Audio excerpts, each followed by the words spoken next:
What's up? This is Rebel Radio. What up? What up? This is DJ Newmark. This is Peanut Butter Wolf. It's your boy. It's okay. Keep checking out Rebel Radio. Rebel Radio. This is Rebel Radio. We're in the place right here. Rebel Radio is going down. Would you say Rebel Radio? Oh, wait. Let's do it again.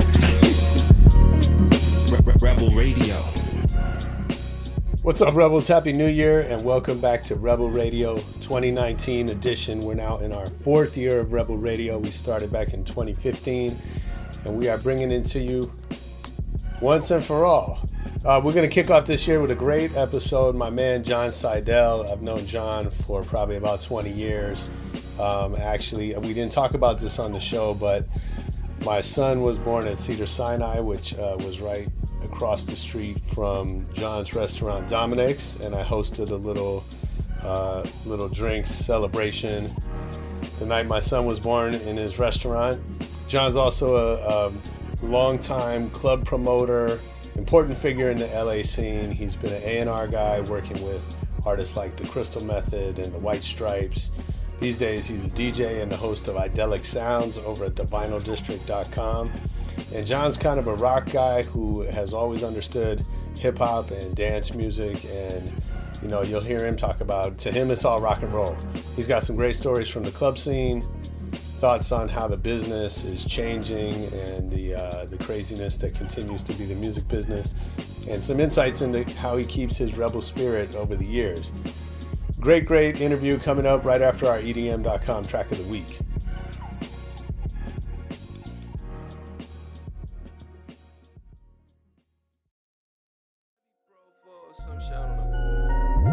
Jumping off the porch, I'm trained to go, I'm getting busy, give me Bob. My plate to go, we getting busy, rolling chase up in the whip, we cloud the city, raining cookies. And I'm too fucking fly out here to let you overlook me. Yo, that was 88 miles per hour with Top Floor, the EDM.com track of the week. Get over to EDM.com, check out more new music. And right now, let's get into the interview with Jon Sidel. When I was young, I used to think about a dream house. I'm dropping down on floors, I can see it now. Well, thanks for doing this, man. I've been, you're I was trying to remember how we know each other, and I have no idea. You're just one of those people that I feel like I've always known. That means you're old, because you can't. You're, of course. It's before the beginning of time. Yeah, we can't trace it on Facebook. Yeah. Before, I always like to say, I'm like, I'm so old. I'm like the first person you've met to own an answering machine in Los Angeles. That's hilarious. It's pretty old. And so I think I knew of you as like an A&R guy and a publisher, because that's probably when we met. And then along the way, I learned that you had restaurants, and then so it's like I always learn kind of more about you. There's just so many layers to what you've done over the years, and so I'm excited to dig into some of that. Yeah, when I was coming down here today, and I mentioned I was doing this with you, I had to say Herb Magazine. Of course. And how critically influential it was. And so I know you from the dawn of me coming in contact with Herb. So, I don't know when you guys started, but it wasn't the first minute you started, but it was right. In the year or two. It was before you started putting out compilations and stuff. Yeah. And so, I'm that kind of guy that would totally appreciate the influence of that on today. I mean, I think that's interesting because you're definitely a rock guy, and I sort of associate you with that. But you've also, you've been very open and involved in hip hop and with DJs and other things along the way. And so I want to dig into that, but I want to start with how it kind of started for you. And do you remember even the first record you ever bought? Close to it, yeah. Those are the kind of things that I remember. What was it? Okay. It was 3, I believe. I bought Led Zeppelin 3, Jethro Tull's Benefit. Oh, for crying out loud, I believe there was a third one. I'm racking my brain. I'd like to say it was Sabbath, Bloody Sabbath, but I don't think it was. But I just remember at the time thinking that, you know, Jethro Tull was a guy, and there was a guy named Led Zeppelin, and that was like a weird name, Led. Right. His brother Bob Zeppelin. Yeah. And it was, I know where it was too. There was a record store on Madison Avenue, and like, I'll say it was 89th Street, a little teeny record store. Yeah. Yeah, I mean, those are the days of record stores. And so were you one of those kids that was just consumed with music? Like music was your life as a youngster? I was completely consumed with music, record collecting, sports, and drugs. Or the mix of all of them together I would call 70s juvenile delinquency. Its coolest. And going to concerts. My mother would have referred to me as a concert kid. What was your first concert? With parents like or without? No, without your parents. Oh, that was Alice Cooper at Madison Square Garden. Oh, wow. Yeah. How old? 13. Nice. I believe. That's a big night out. Not too long after that, I saw the Stones. And, you know, then tons to follow. Yeah, I've pretty much seen everybody since 1975. Wow. And so, but that wasn't like. Were you in bands? Were you playing music? Eventually, I was in bands. Yes, of course. You know, my mindset, which is completely outdated. How could you? My mindset growing up, and I guess it's still the same. How could you not be in a rock and roll band? Right. Why wouldn't you want to be a rock star? Why would you think about doing anything but that? So I was in bands, and I owned guitars, and for the life of me, I couldn't play one worth a shit after many years. But why did that stop you? That never stopped me. Yes. Yeah.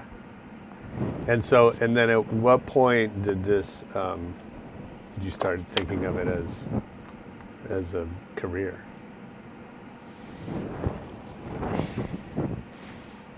I mean, I never, as far as music being a career, I guess I never really thought about a career until I was in my 30s, when I decided to go into the music business from the nightclub business. Yeah.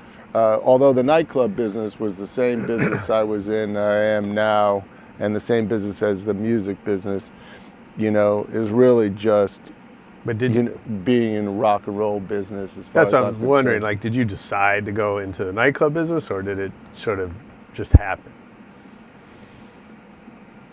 It was a natural progression that just happened. Yeah. Yeah. At one point, there was a pretty well-known business manager who I was involved with. I turned to him and said, you know, during my nightclub days, what if this all goes wrong? And he laughed and said, don't think about that, just keep going. Awesome.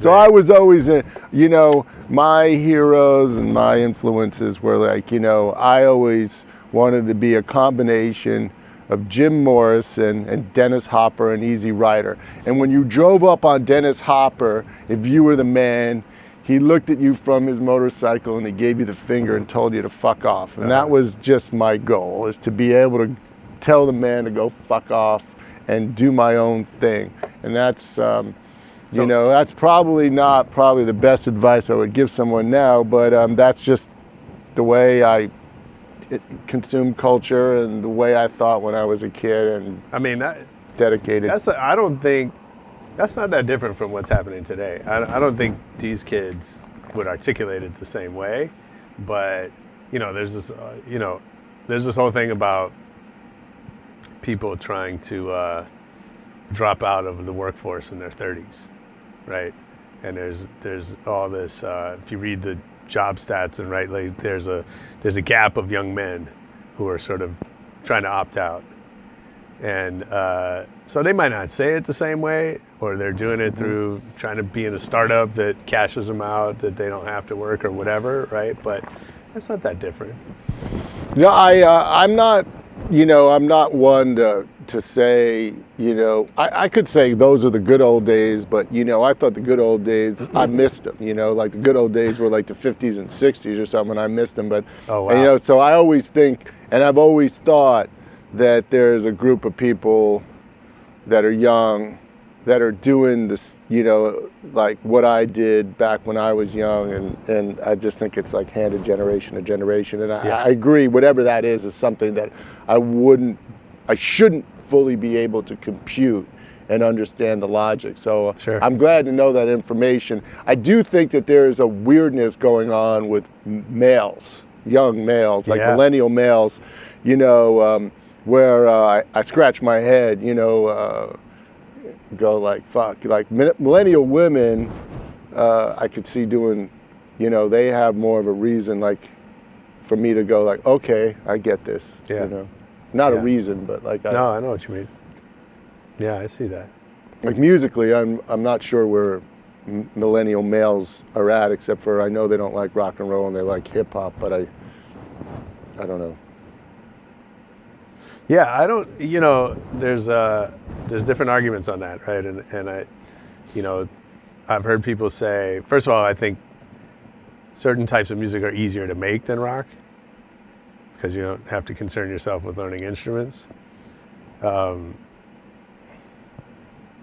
I think it's also like for people that did play rock, which I wasn't really one of them, but I don't think anybody would see that as like a chore. It's not like, oh, I want to make these songs, but like in order to do that, I have to learn the instrument. I don't think people really see it that way.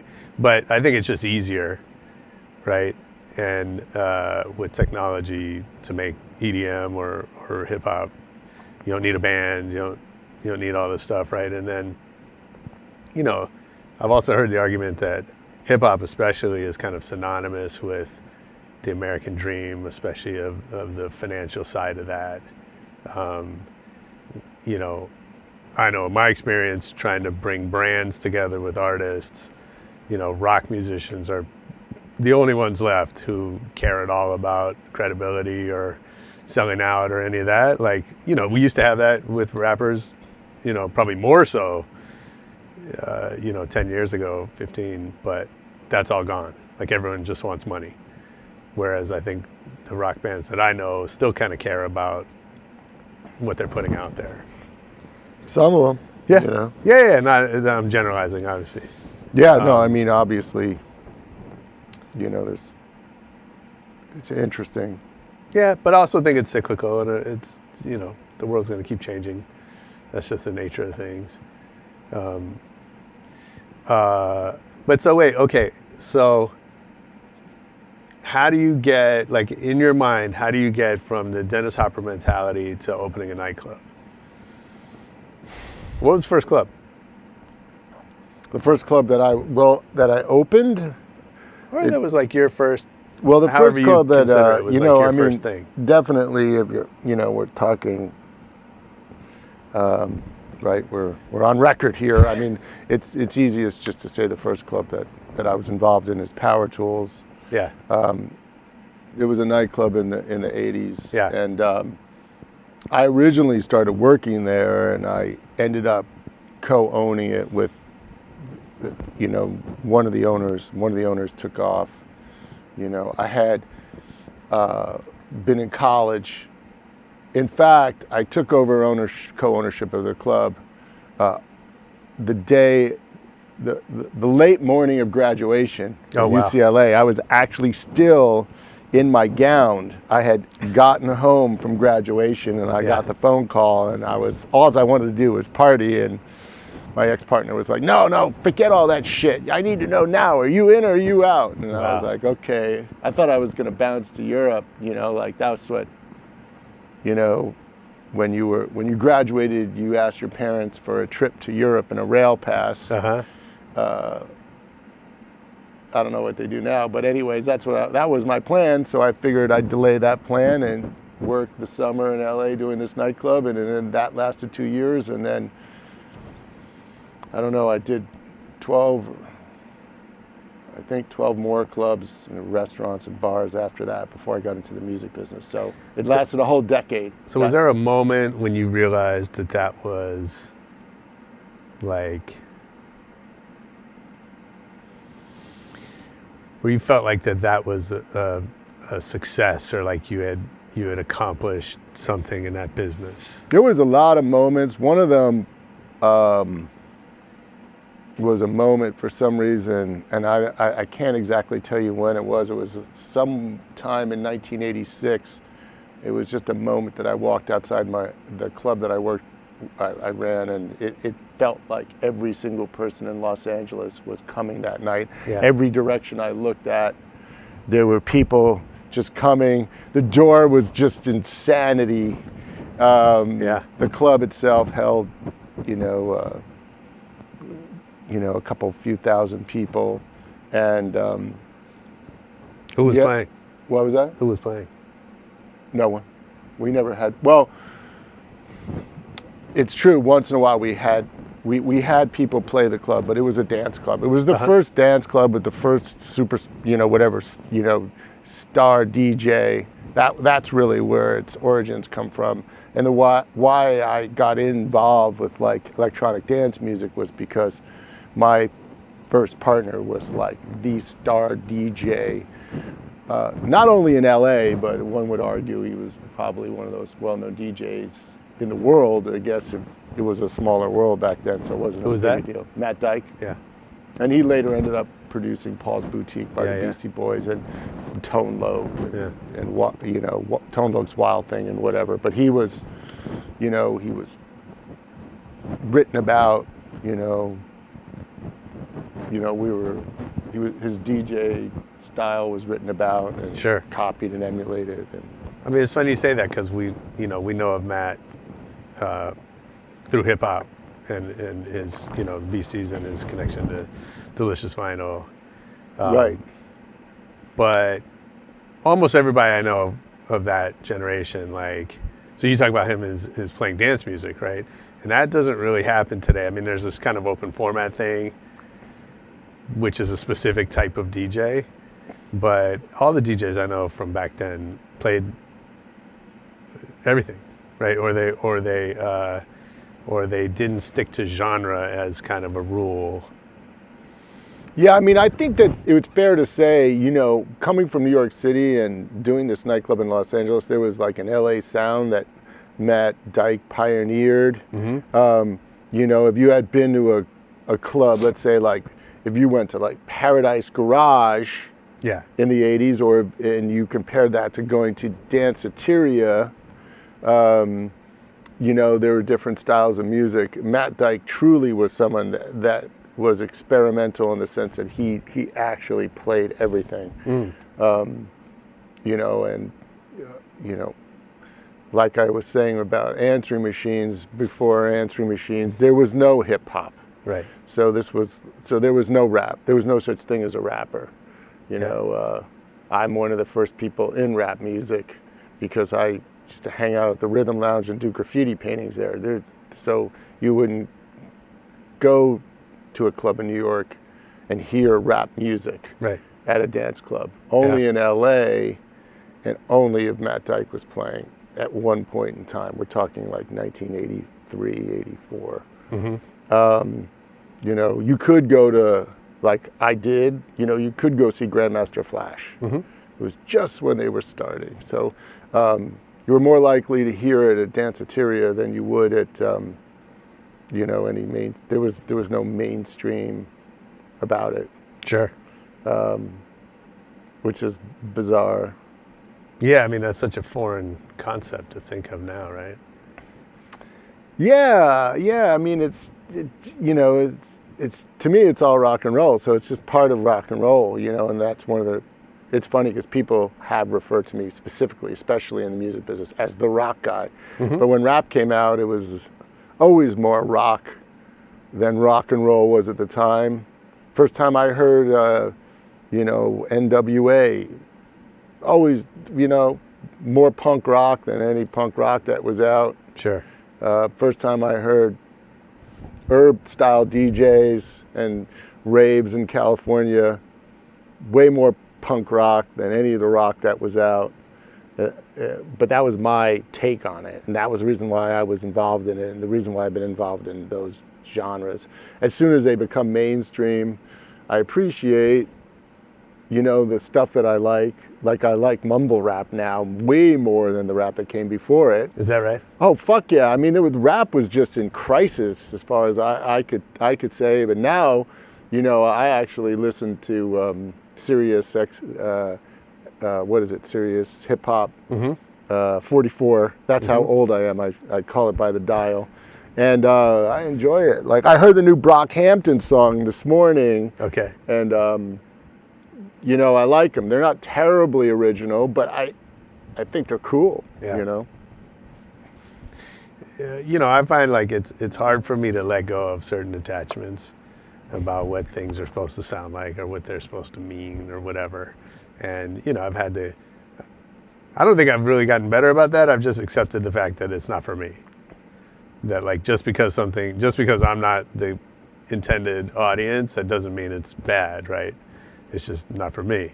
But, I'm not able to distance myself, which it sounds like you are, from like what I think these things are supposed to be based on my own history with them, right? And so, but, clearly if I agree with you, it's all rock, or we could argue it's all the blues, right?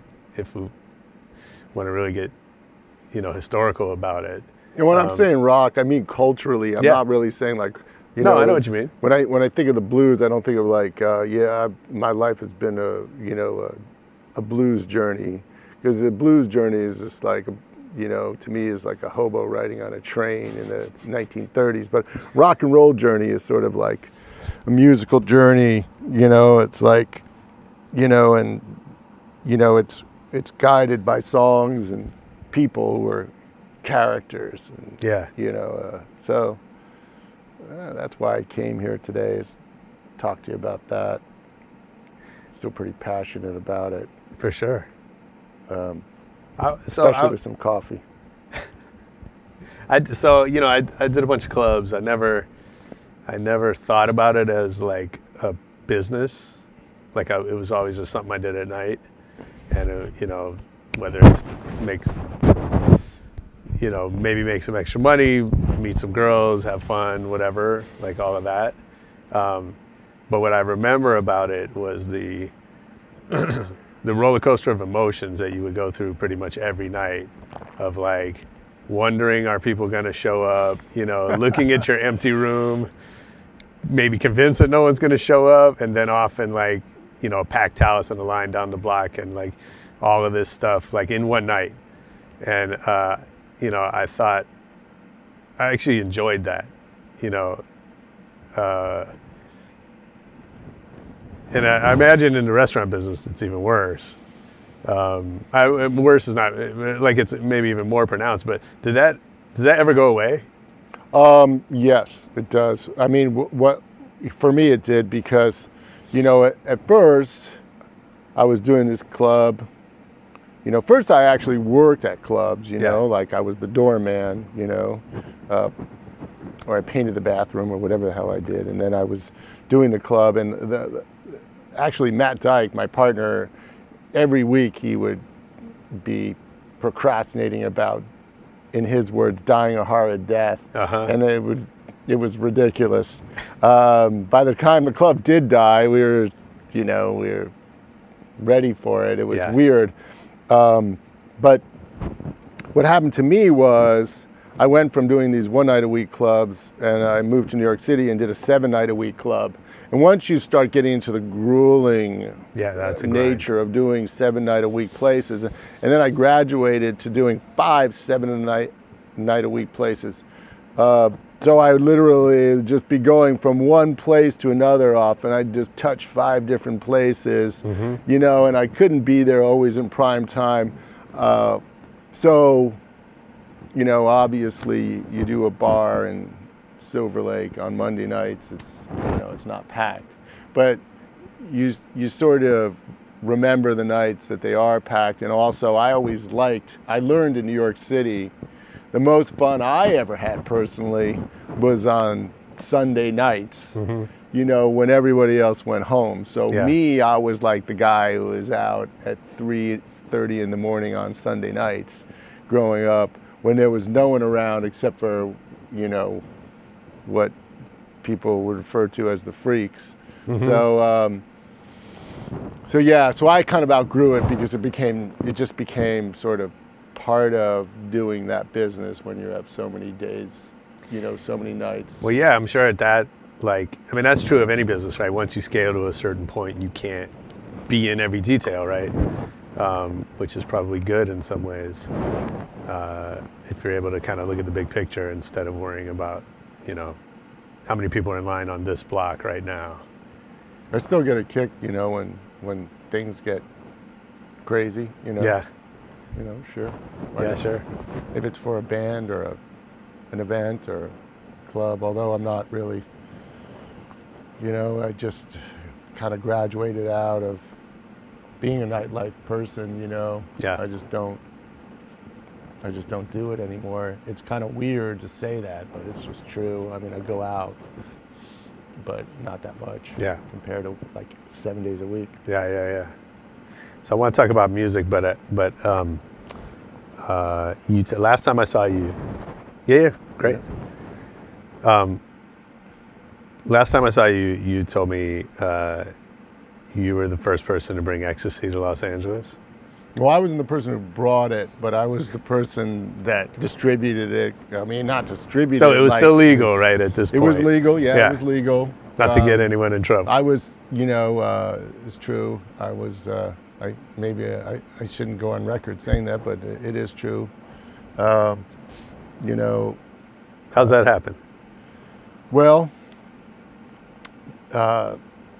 there was a guy that worked for me. Now I don't want to like implicate anyone on. No. But there was a guy who worked for me who was a Deadhead. He was into the Grateful Dead, and the Grateful Dead was in town. And you know, to make a long story short, you know, outside of my club, I was introduced to this hippie who was babbling away about this new pill he had, and he had all this paperwork, and it was legal. And I ate one. Actually, first I had my friend eat one. I had my friend eat one, and I came back in an hour and said, how's this? It was $20. That's one of the things I remember. It was $20, which was a lot of money in those days for a pill. I was like, how's the $20 shit? Yeah. And my friend was like mumbling, blah, blah, blah, pretty good. So I was like, I took out another 20. Remember, I owned a nightclub, and I had like thousands of dollars stuffed in my pocket from my nightclub. Yep. I was collecting the money at the door. I took another 20 out, and I ate a pill, and then, you know, within an hour, I shook the guy down and bought all the pills he had, and just went around the club giving them to everybody. As far as I know, you know, they stopped making the drug, I don't know, in the late 80s. All the ecstasy that, you know, from what I've been told is fake since then, because they don't make the chemicals that made the original drug. But it was. Oh, wow. I also, you know, had this theory in life that you're only allowed a certain amount of trips. I know people that have done drugs a lot. Yeah. And I certainly have, but all those drugs like acid and ecstasy, I only did them a certain amount of times. Feeling that they were like, you only got a certain amount of trips. before you started getting brain damage. Sure. Yeah, that's It was possible. kind of a more of a dark way of looking at it. So, I haven't really done like an ecstasy pill since the very first ecstasy came out, really. Yeah. Because I did a bunch of it when it first came out. It was fun. Sure, I bet. Yeah. Yeah.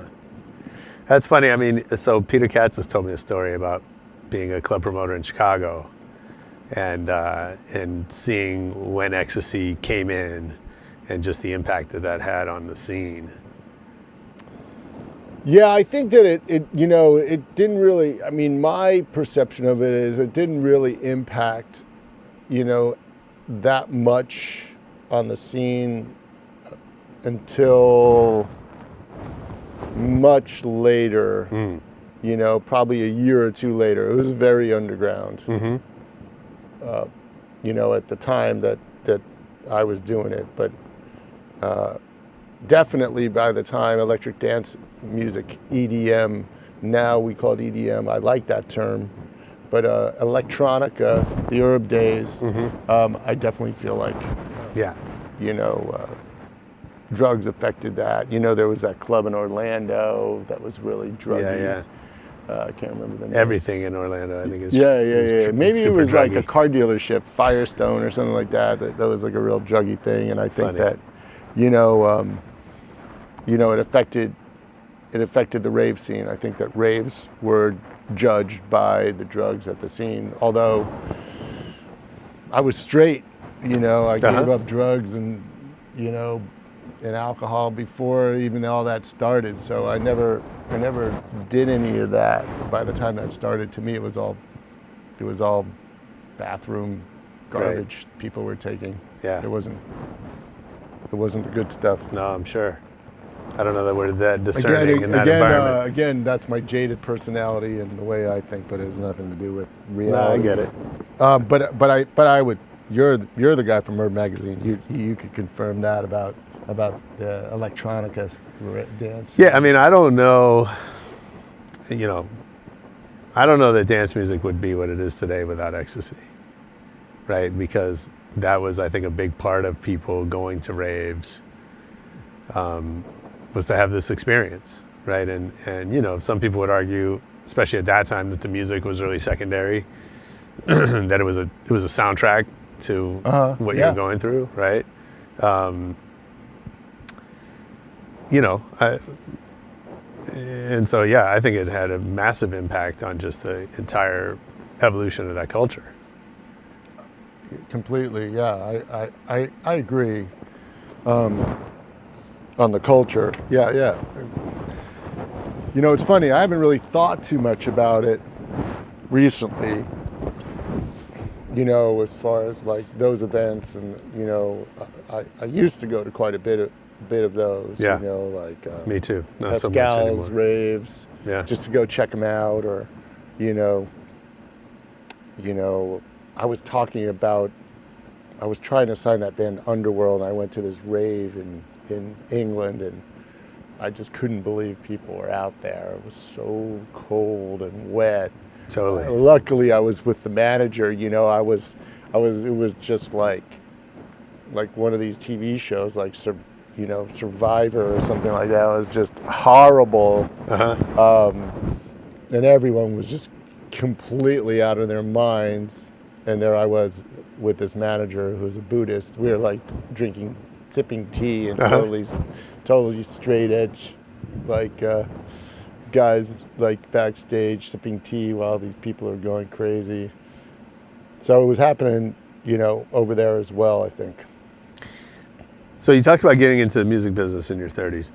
Was there a moment when you sort of decided this thing's over and now I'm going to do something different? Yeah, I think when I got married, I was, my first marriage, I was, had a kid, I was burning out on all the nights. And, there's a repetition in the nightclub and restaurant business. I had moved from nightclubs into restaurants and bars, and there was a repetition that was just not that creative.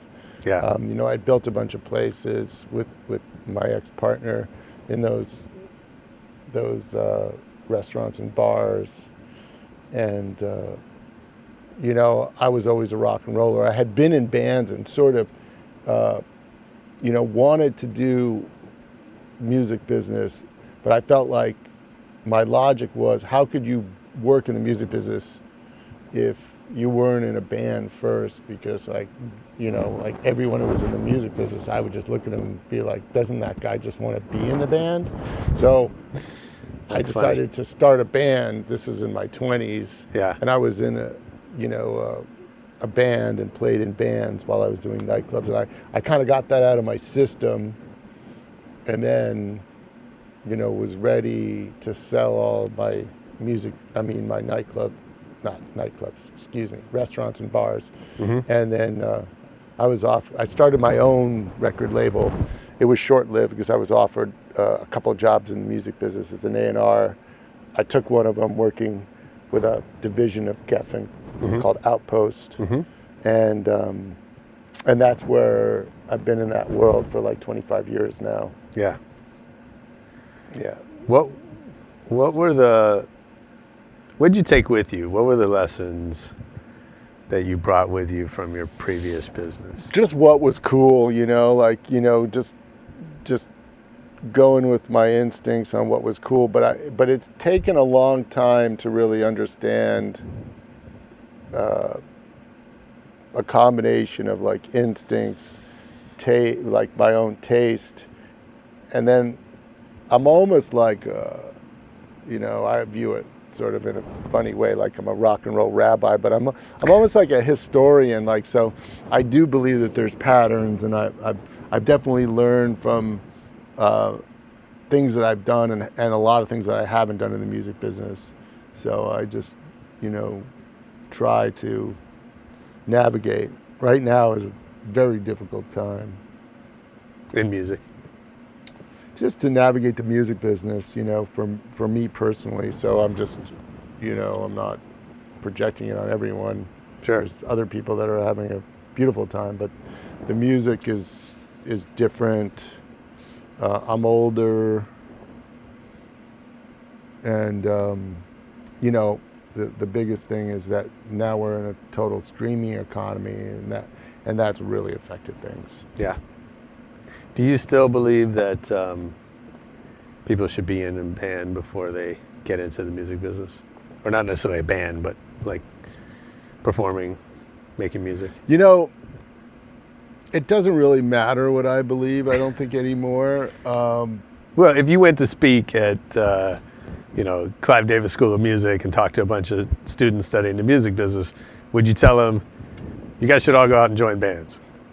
Or be performers or make music? Yeah.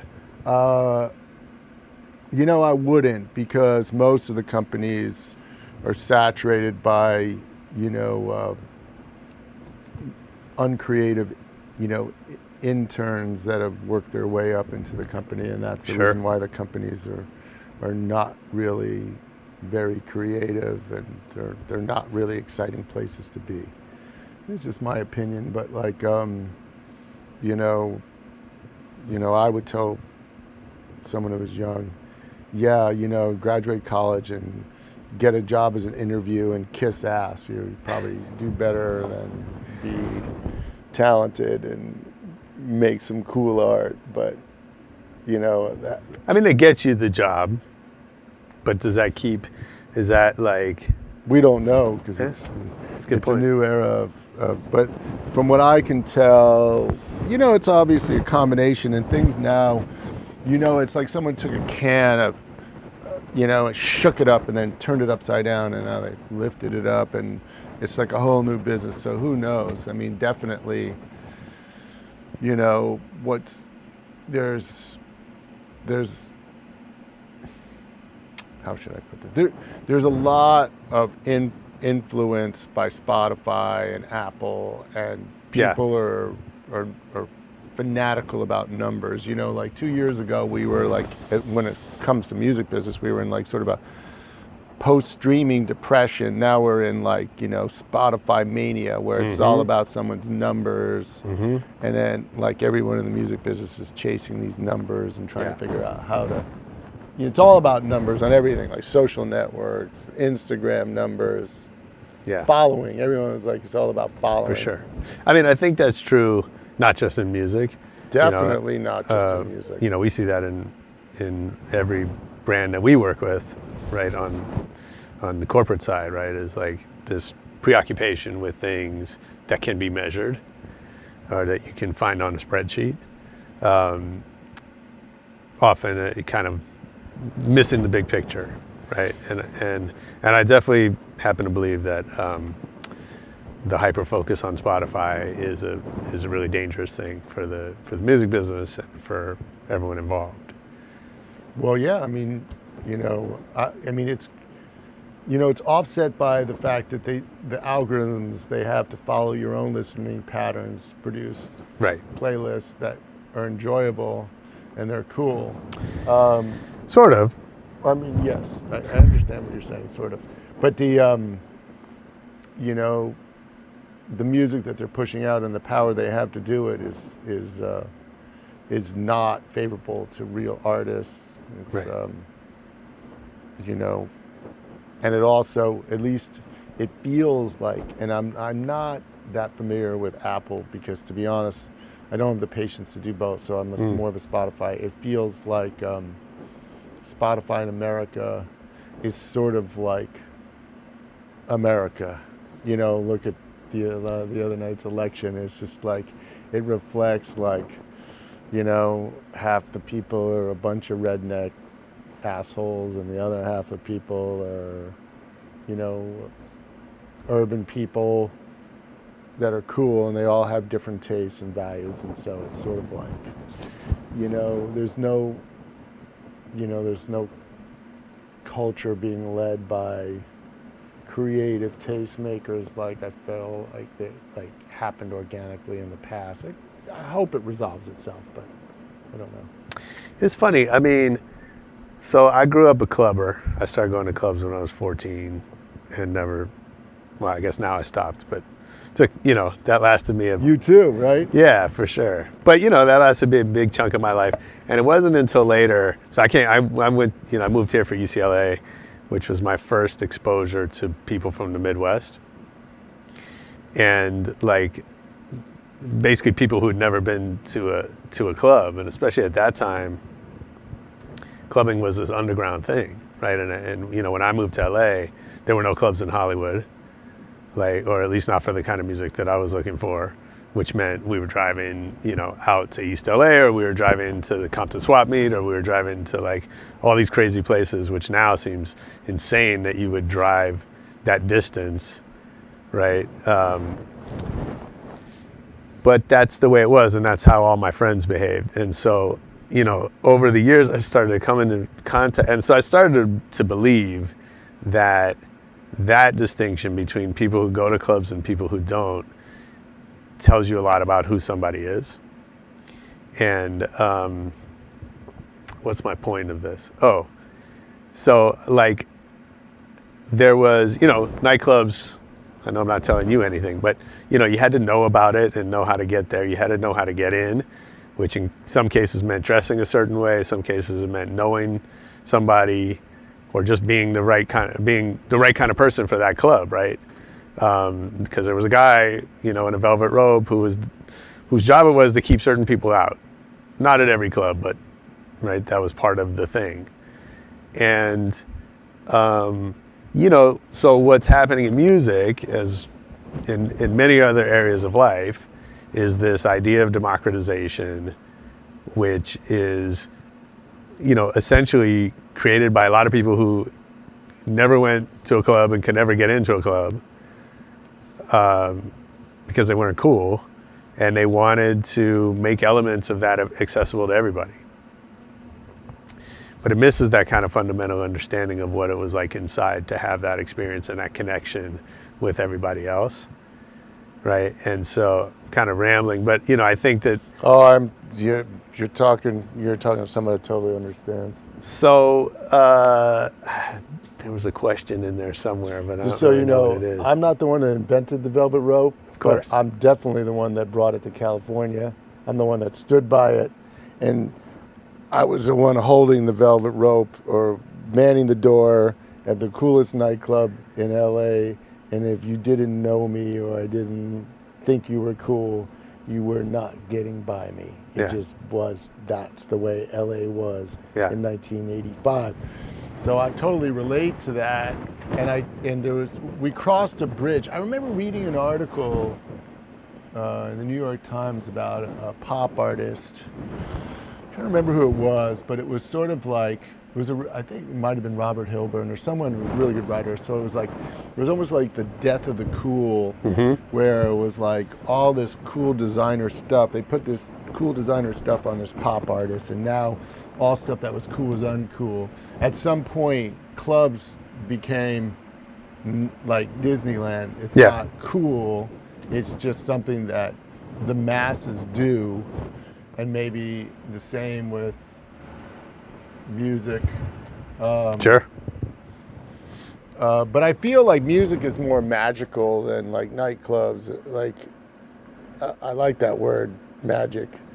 It has a way to bring everyone together and to transcend. I mean, there's like, just listen to the Beatles still. To me, it feels like anyone could listen to it. Or, even the new Childish Gambino has a little bit of that to me, where it really could bring, like, the right song could bring everyone together. So I like that about it, but I definitely think the way the business is and the way it's ironic that we're here in this place because, it's like we're in this pop manufacturing dungeon here.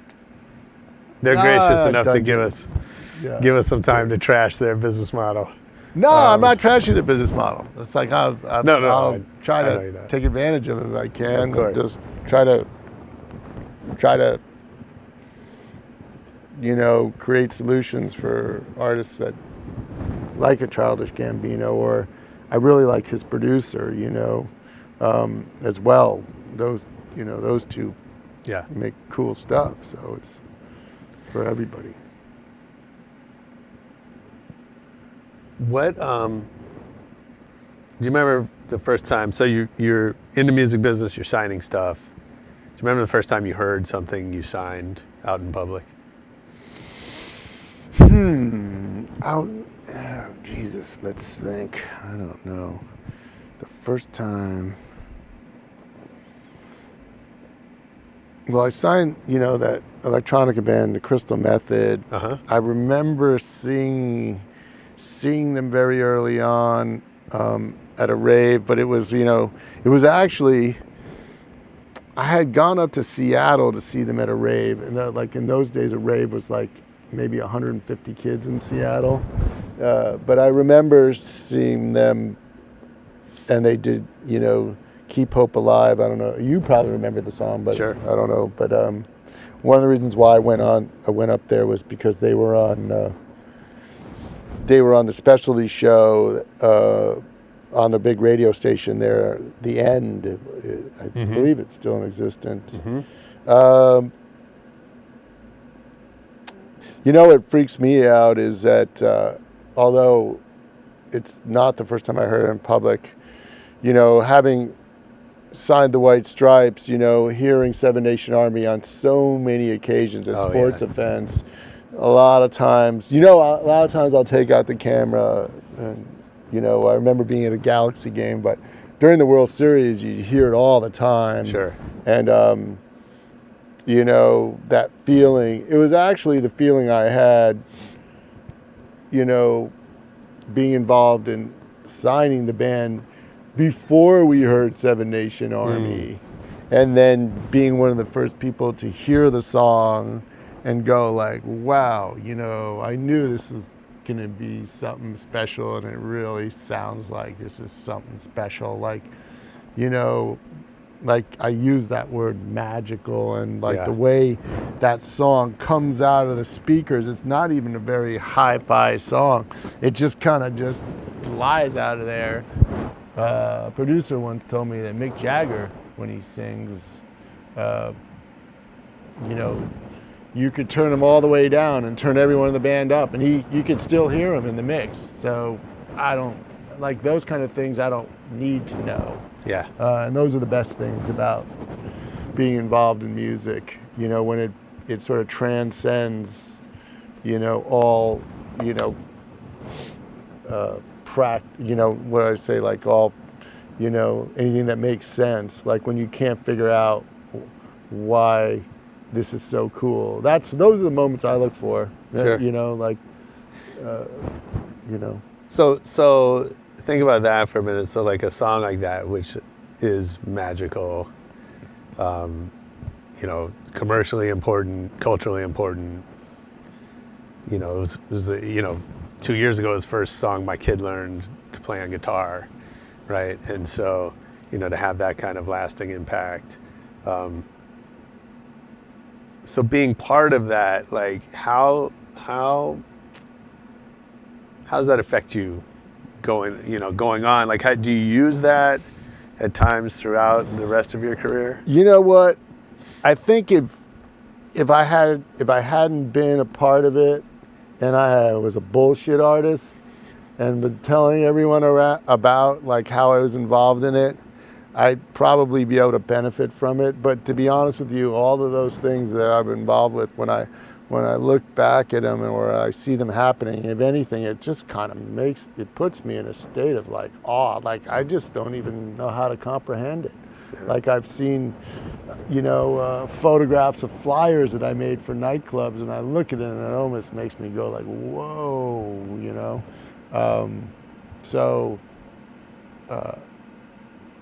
I don't know really how to react to it. I don't really feel part of it. Yeah. I feel like in awe of it, but I don't feel part of it. You draw energy from that stuff? I'll smile. That's about it. Okay. It'll make me smile, but that's about it. I'll think back, or I'll remember someone from back in the day. Yeah. Or a memory will pop up. Yeah. It's weird when you get older. You you have more information up there, so it's like things, tend to go in the back, and then sometimes something will happen and someone will just pop out. You'll just be like, sure. Oh yeah, I remember, I was sitting in this place when that thing happened, and this person, what happened to that guy or that girl? That's funny you say that, because I remember my wife and I always talk about how our kid like remembers everything. And it's like, it took me a little while to realize, well, like he's only got 30 memories. So of course he can access all of them, right? Because there's only a few things have happened to him yet in his life. I always said this after being a doorman, and then all the people I met in the nightclub days. Every time I meet someone else would drop out the back of my head, Sure. But some days, man, I'll remember someone or something. Yeah. It's life's a trip. Yeah, absolutely. So where do you find energy now? Like what keeps you creative and moving forward? Where do I find energy from?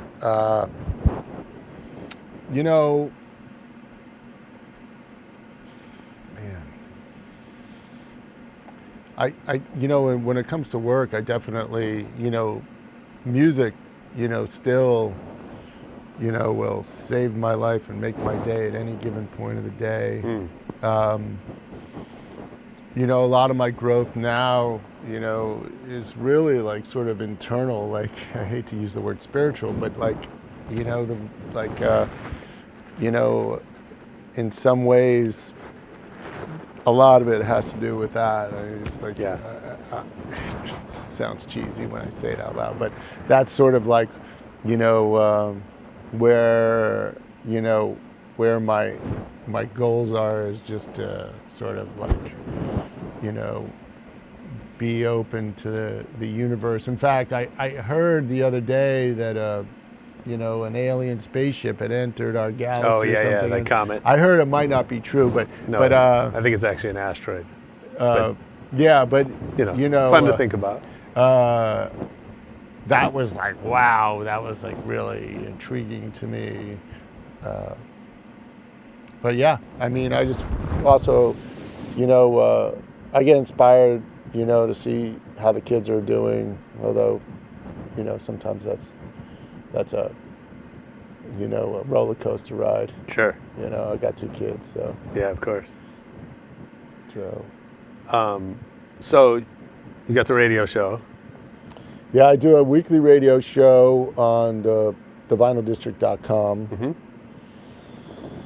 And, so for some reason you were curious, you wanted to, it's, in my mind, it actually answers your question because it's basically a sort of a living diary using, call it a list of 20 songs to kind of reach out, maybe it's to the universe or to whoever's listening and just sort of put it out there. I don't really understand why. Yeah, I'm doing it for the same reason you're doing this. Yeah. I don't know. But You do it because you have to. Yeah, and I like sharing music is important to me. So I'm doing that. I'm doing A&R and publishing and managing bands and doing music consulting and marketing. I'm very into videography and how filmmaking is going to alter what I call, not alter, but be influential on what I call, rock and roll, like music culture. I think there's going to be some really interesting things, and those videos are going to be, specifically probably posted mostly on Instagram, maybe Facebook. So it's sort of like an interesting, like how you create a narrative of an artist, how an artist, perceives themselves and puts it out in the public, using a series of posts. Mm-hmm. And so I'm trying to set myself up to be someone that gets involved with people that do, creates that that narrative in a very cool way with music and visuals and videography. And so I think it's early days on that, but I find that pretty exciting. So we talked about the magic, and we talked about the analytics and kind of the business side of that. So when you're now doing A&R publishing management, what are you looking for? Let's see, that's a good question. It's a combination of things. I was like boxes you could tick, one of the things that's been on my mind, along with the artists that I work with, is where, what can I do with that artist and how I can, add to it. Can I do everything at this point in my career? And the answer is maybe. Mm-hmm. And because of that, so I'm trying to work with artists that I feel right size to do, and partner with people that can help. It becomes not all about me. So I look for songs, talent, how that person reacts to what I consider this narrative that they will need to have to succeed, and their willingness to do that, and how far along they are in creating a narrative or creating a social network, and where that would go, whether it's like I'm very interested in film composers who also could be artists. I'm also interested in songwriters who could make rock songs, but also could have those songs hit the edges of pop. I'm trying to go, towards the edgier things. Artists that can move around the world, the country, Europe, and tour and play, and how their narrative and social network can interact with their moving around the world and touring. So those are some of the things that I really look for. Cool is the word, the channel that I'm on. I'm not trying to be as mainstream as other people. Like everything's so geared towards pop. Yeah. I enjoy a pop hit. Sure. But you know, it's more about an aesthetic and an art, and I'm hoping for a culture that will live within this whole digital world, that I can have a good time working with artists in that culture that are like-minded people like ourselves. You know what I mean? Like, Yeah. I don't have to be everything for everyone. Sure. Just want to, be in business and be happy doing it. Absolutely. Well, so on that note, I got to get to a little lightning round before we get kicked out of here. What's your favorite city to travel to? Paris. Right now, Paris. Who's your favorite DJ? Matt Dike. He's not alive, but Yeah. does it have to be a living DJ? No, not at all. Okay. What was the last great book you read? Whether it was the You last Can't Win one.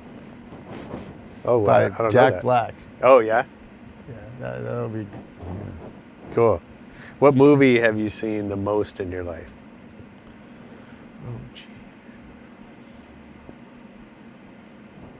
I don't know. I'm just gonna say Butch Cassidy and the Sundance Kid. Okay. That's a good one. I think that's first on the show.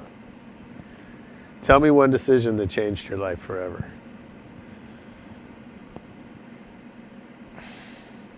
I mean, to get married. Absolutely. So complete this sentence. I don't have talent. I have blank.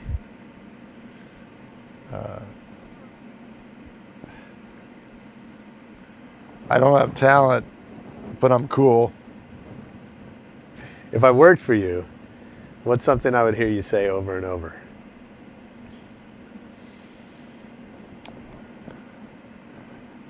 Let's see, that's a good question.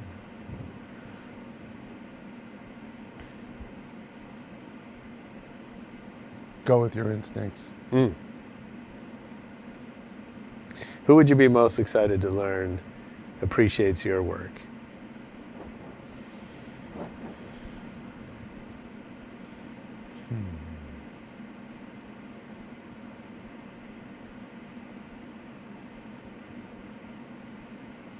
Trying to think of someone who's alive. Let me ask you a different way. Thinking back, Power Tools or, excuse me, Power Tools or one of the restaurants, who walked in that made you the most excited to see in your venue?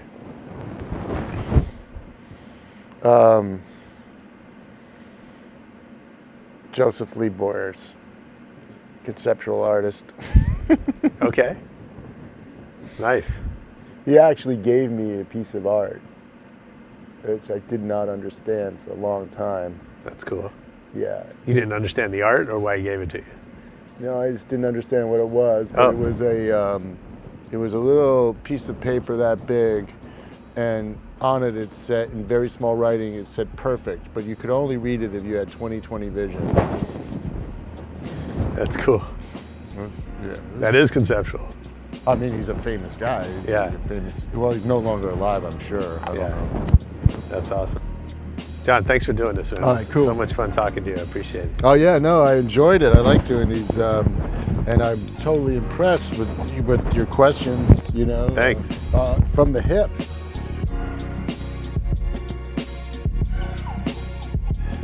Yeah, that was Jon Sidel on Rebel Radio. I hope you enjoyed it. I know I did. Make sure you leave us a comment or a review on iTunes, on SoundCloud, on Spotify, and hit us on Twitter, hit us on Facebook at Rebel Radio Net. You can check out videos from a lot of our episodes on our YouTube page at Rebel Radio Net. Most importantly, come back next week for more Rebel Radio. Peace.